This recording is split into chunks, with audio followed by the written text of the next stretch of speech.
নমস্কার বন্ধুরা, সুপর্ণা কিচেনে আপনাদের সবাইকে স্বাগত জানাই। আশা করছি আপনারা ভালো আছেন।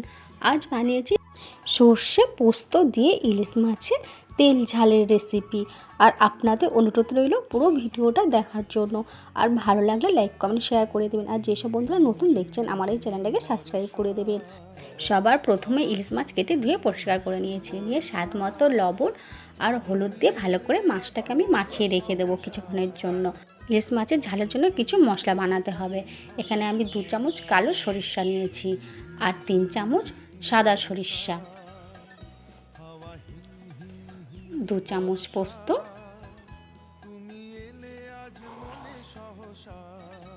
আর 2টো কাঁচা লঙ্কা আর অল্প একটু জল দিয়ে আমি সর্ষেটা কিছুক্ষণ ভিজিয়ে রাখলাম। অল্প একটু লবণ আর সরিষার তেল। ইলিশ মাছের তেল ঝালের জন্য সরিষার তেলটাই ব্যবহার করবেন।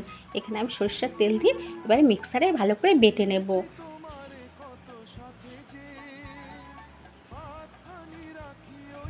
চলুন বন্ধুরা, এখানে আমি ভালো করে বেটে নিয়েছি। এখানে জল দিয়ে আমি ভালো করে একটা ছাঁকনির সাহায্যে আমি পোস্ত সর্ষের জলটা বের করে নেব।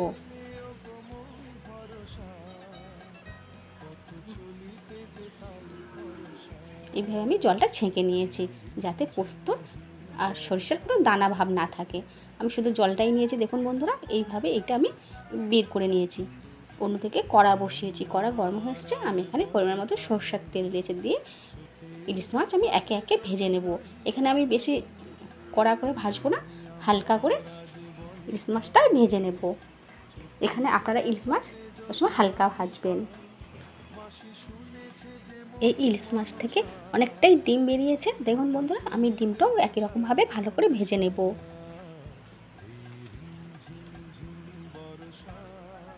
ইলিশ মাছ আর ইলিশ মাছের ডিম আমি ভালো করে ভেজে নিয়েছি। অন্যদিকে ওই কড়ার মধ্যে একটু নাড়াচাড়া করে নিয়ে কালো সরিষা দিয়েছি, দিয়ে অল্প একটু হলুদের গুঁড়া দিয়ে ভালো করে আমি সর্ষে আর হলুদটা ভেজে নেব। আমি যে মশলাটা বানিয়ে রেখেছিলাম ওই তেলের মধ্যে দিয়ে দিয়েছি, দিয়ে ভালো করে কষিয়ে নেব।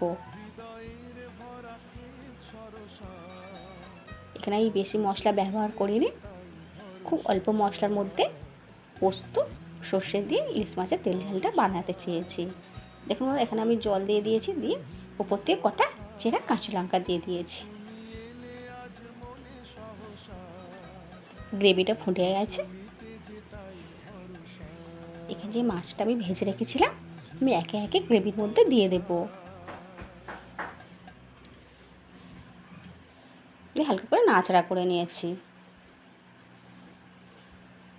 এইভাবে ইলিশ মাছের ঝাল বানিয়ে খেয়ে দেখবেন অসাধারণ খেতে লাগে। আর এখানে উপর থেকে কাঁচা সরিষার তেল দিয়েছি। এখানে আমি তেল ঝাল বলেছি তাই তেলের পরিমাণটা একটু বেশি আছে। সর্ষে পোস্ত ইলিশ মাছের তেল ঝালের রেসিপিটা আপনাদের কেমন লেগেছে অবশ্যই কমেন্ট করবেন। আমরা বাঙালিরা ইলিশ মাছ ভীষণ ভালোবাসি, যে কোনো রেসিপি হোক না কেন। আর এইভাবে একবার হলেও তেল ঝাল বানিয়ে খেয়ে দেখুন, কেমন লাগে অবশ্যই কমেন্ট করবেন। আর যেসব বন্ধুরা আমার নতুন দেখছেন এখনও সাবস্ক্রাইব করেনি, তাদের অনুরোধ রইল আমার চ্যানেলটাকে সাবস্ক্রাইব করে দেওয়ার। আজ এই পর্যন্ত, আবার অন্য কোনো দিন অন্য রেসিপি নিয়ে আপনাদের সাথে দেখা হবে। আপনারা ততদিন ভালো থাকবেন। ধন্যবাদ।